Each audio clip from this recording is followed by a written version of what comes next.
you.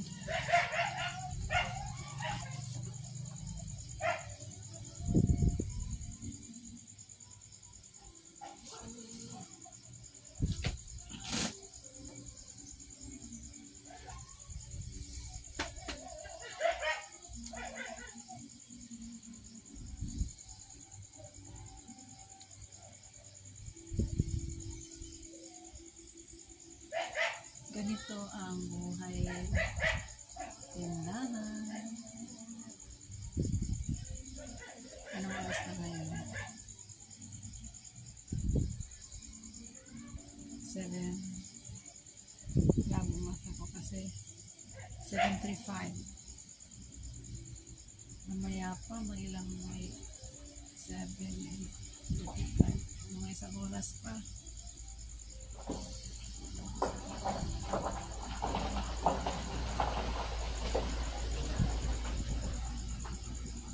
May mga ilang customer pa namili eh.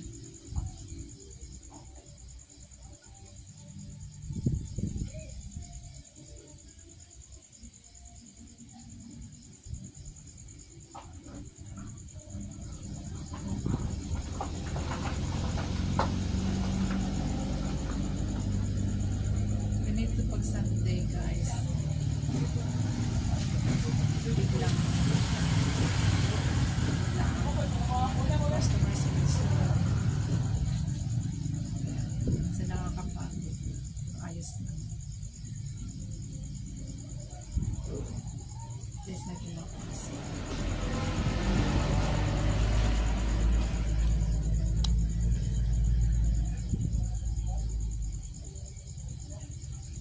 Bukas work na naman ulit. Laban lang. That's life. For the future.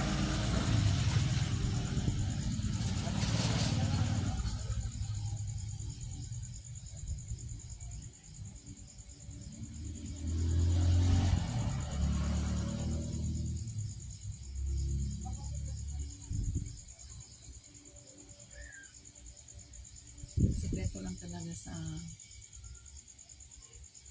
para dadami yung customer mo. Talagang maganda yung pakikitungo mo sa kanila. Sabayan ng kwentuhan, joke. Hindi pwedeng magsungit kasi hindi na yun babalik sa'yo. Yan ang magandang good communication sa customer. Yan ang sikreto sa tindahan. Pero huwag kang pautang.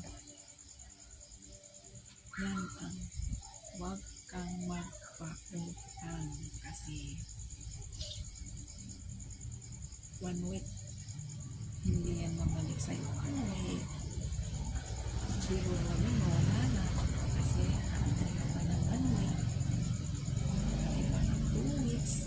Kaya ako hindi ako nagpapautang.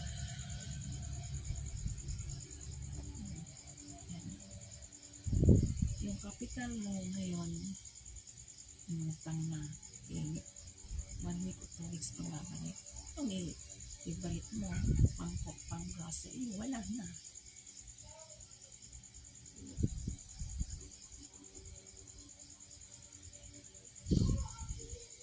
Kaya, ano po, tips, huwag magpautang. Lalo na pang maliit yung customer. Kapag may content din Sa man, cheesy. Hangalang.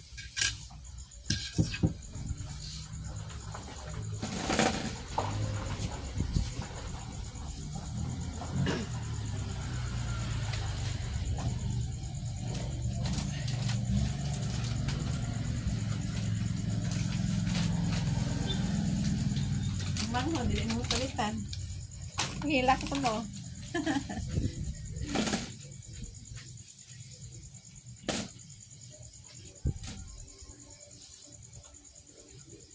Kapit bahay.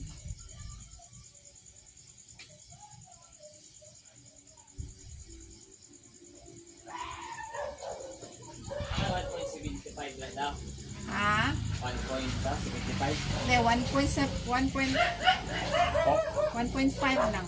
Wala kong dako. Pila. 80. Ay, pa na eh. Isa? Isa lang. Sa Walang Macau? pan lang. Sprite Royal. Wala ko. No? Naiko. Coke lang. Coke lang. Kanilang?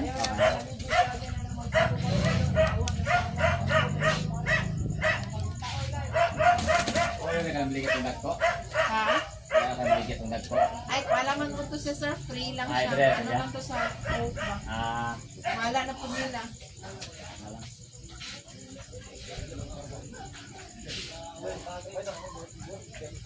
wala.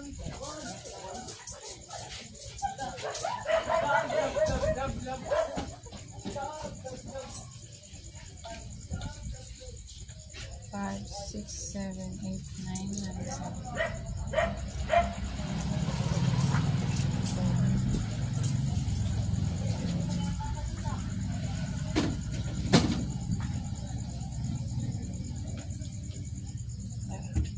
Thank you.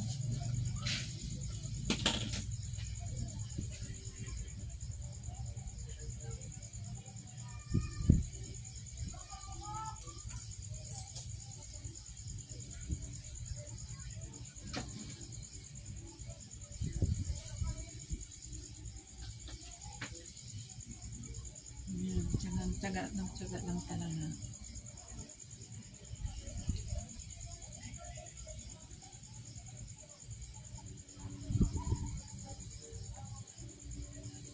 Kasi madalas pag maliit lang yung tindahan, yung kapitbahay, mga pare, kumare, yan, pupunta sa tindahan, ay mare, pautang naman, ang araw na babayaran, mahirap yun. Kasi talagang wala, hindi talaga angat yung tindahan. Mapasukan ng utang. Kasi kapital mo wala na eh. Hindi naman. Minsan nga eh, iba hindi na. Kawawa yung may-ari.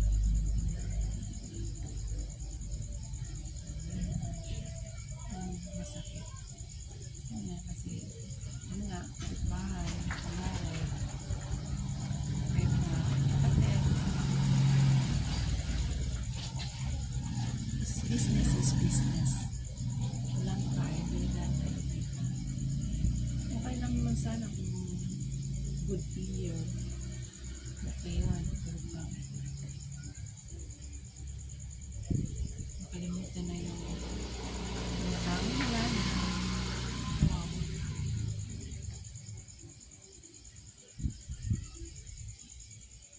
Maganda yung pag-good year. Kung yung uutang sa'yo sa tindahan mo, hindi lang, kumbaga, kasi may hirapan na nila, mahirap yun. Talaga, iniiwasan ko yan. Sa business kasi, business is business. Talagang alagaan mo yun. Ano mo. Kunti ka ba ngayon eh.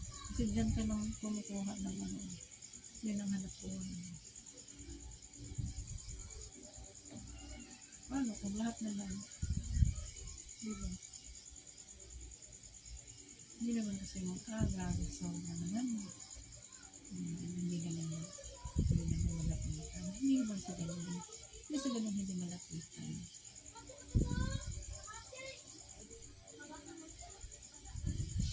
Mas maganda pa yung sabihin mo, pahingi naman o kasi walang talaga ako. Wala pa siguro yan, pero kung gano'n na ano.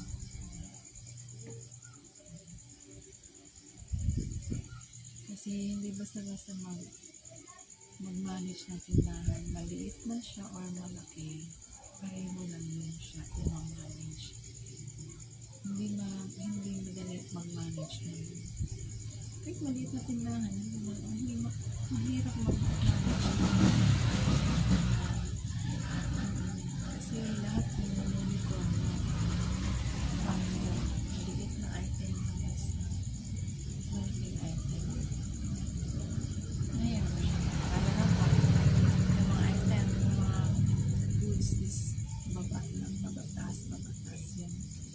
presyo. Mahirap.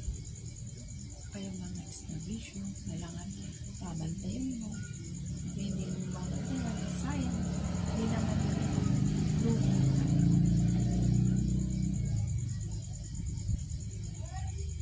Maganda ang tindahan. Kahit pa piso-piso lang siya. Piso-piso. Talagang may papasok. Hindi man malaki. At least meron. Ang kaganda. Sa'yo yung oras. Wala kang boss. Ikaw ang boss. Ayun. Ang kaganda. Mas maganda doon lang. May negosyo.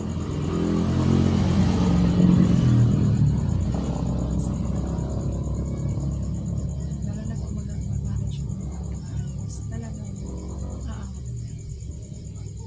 Huwag talagang papasukan yun na. Sugal. Ay, wag yan. Talagang bagsak talaga. Hindi aangat. Talagang bagsak.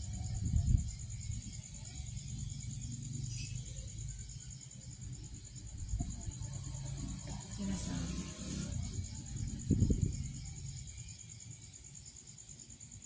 At saka ito sa tindahan, talagang consistent ka. Dapat lagi kang open. Huwag ang close lang. Kasi ang mga customer, naghahanap yan ng, ay, doon ako pupunta kasi laging open. Kayo po dun sa kapit kasi laging open. Bukas, animal. Doon naman, kasi pagpunta ko doon yan. Hindi man lahat na paninda nandyan sa tindahan. Ito paano, pag pumunta sa nagtaho sa mga, meron silang nagpili. Kung wala sa'yo, isa ang tindahan sila dito. Kasi ang mall na, hindi na kompleto. Hindi na kompleto mga items.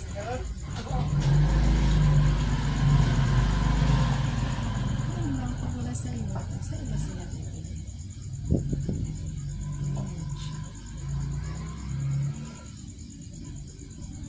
Kung may customer naman masungit, talagang is. Kahit galit na galit ka. Ganun. Nakasmile. Okay. Is niya, doon mo na lang i-angay yung ano mo. Alam mo na.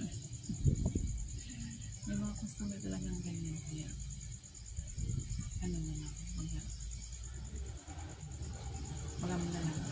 Ganun talaga. Kasi, yun yung nakubuhay ang negosyo kapag mga customer. Kung wala ng tindahan, paano na lang mag-hili? Vice versa.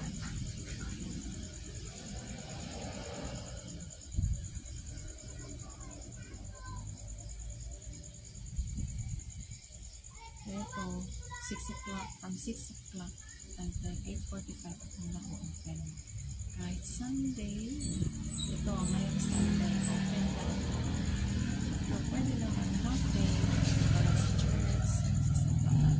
Pagbalik, ito okay lang. Kasi, maawa ako sa mga customer na nag-iisip na bibili ng mga soft drinks. Wala sila bibili. Sila i-force na pumunta sa tindahan, tapos wala. Kaya, minsan ako gusto kong bumala. Mag-set talaga ng time na unwind. Siya. That's life. Kahit sa trabaho, ganun. Magandang pakikitungo sa co-workers mo. Dito naman sa sari-sari store, magandang pakikitungo sa customer. Customer, sabihan ito, usapin ng maayos. Kaya, ma'am, pasensya na. Kahit inis na inis ka. Pag alis niya, saka ka naman. Alam mo na.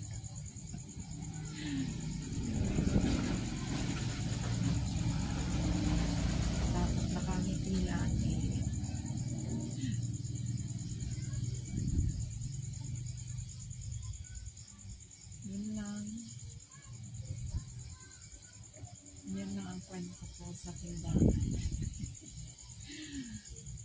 Kapag next time naman yung iba,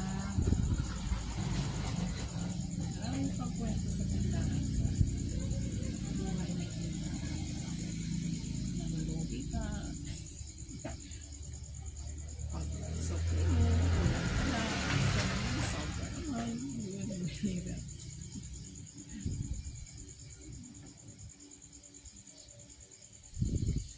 Ayan guys. Yan lang ang masabi ko. Tips and advice sa mga kasari. Sa mga katulad ko. May ganitong hanap buhay. Thank you everyone. Salamat sa pakikinig. Sana meron kayong napulot na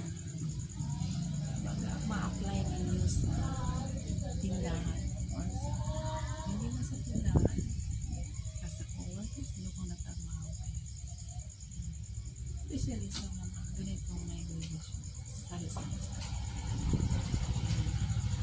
God bless everyone and good night kasi gabi na mag-close na ako.